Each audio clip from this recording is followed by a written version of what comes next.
மீண்டும் இருள் சூழ்ந்த ஒரு நெருக்கடி நிலையை போன்ற சூழல் உருவாகி இருக்கிறது.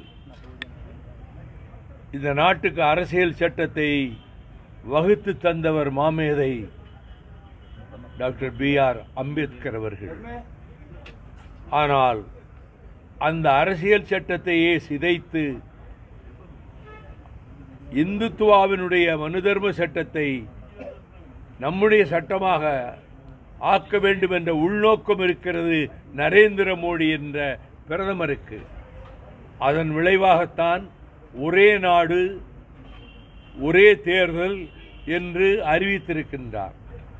ஒரு நாடாளுமன்றம் தேர்ந்தெடுக்கப்பட்டு 2 ஆண்டுகளிலே அது கவிழ்ந்து போனால் அப்பொழுது மீண்டும் எல்லா மாநிலங்களுக்கும் சேர்த்து தேர்தல் நடத்துவாரா?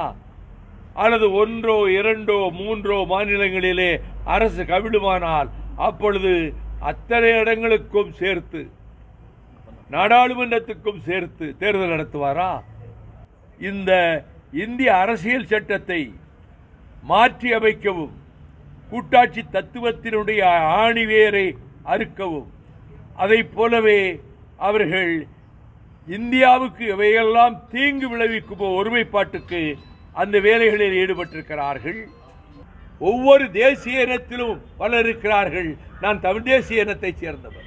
இந்த தேசிய இனங்களை எல்லாம் ஒன்று சேர்த்து ஒரு நாடாக உருவாக்கி வைத்திருக்கிறார்கள். இதிலே ஒரு மொழி, ஒரு மதம், ஒரே கலாச்சாரம், ஒரே தேர்தல் என்று சொல்வதன் மூலம் சோவியத் யூனியனில் என்ன நடந்ததோ, கொர்பச்சேவ் காலத்தில் என்ன நடந்ததோ அது நரேந்திர மோடி காலத்திலே இந்தியாவில் நடக்கும். இந்தியா துண்டு துண்டுகளாகும். இதை நான் நாடாளுமன்றத்திலே சொல்லியிருக்கிறேன். தமிழ்நாட்டில் கூட்டணிகளை பற்றிய விவாதங்கள் வருகின்றன. ஒன்றை சொல்லுகிறேன். இந்தியா பிளாக்கிலே இருக்கக்கூடிய திராவிட முன்னேற்ற கழகம், தமிழகத்திலே திராவிட முன்னேற்ற கழகத்தின் தலைமையில் தான் ஒரு கூட்டணி. அது எப்படி 40க்கு 40 என்று நாடாளுமன்றத்திலே வெற்றி பெற்றதோ அதற்கு சற்றும் குறையாமல் வருகிற சட்டமன்ற தேர்தல் எப்பொழுது வந்தாலும் சரி, அதில் திராவிட முன்னேற்ற கழகத்தினுடைய தலைமையிலான கூட்டணி தான் மகத்தான வெற்றி பெறும். அதை இல்லை நாங்கள் வருவோம் என்று சொல்லிக் கொண்டிருப்பவர்கள் அவர்கள் பேசலாம். ஆனால் மக்கள் திமுக கழகத்தை அதன் முதல்வரை நேசிக்கிறார்கள். அதை கண்கூடாக பார்க்க முடிகிறது. நாம் 3500 கோடிக்கு மேலே 5000 கோடி வரை நிவாரணம் கேட்டோம். வெள்ளத்திற்கு பல இடங்கள் மிதக்கின்றன. வீடுகளெல்லாம் அடித்து செல்லப்பட்டன. ஆயிரக்கணக்கான குடும்பங்கள் அகதிகளாக நிற்கிறார்கள்.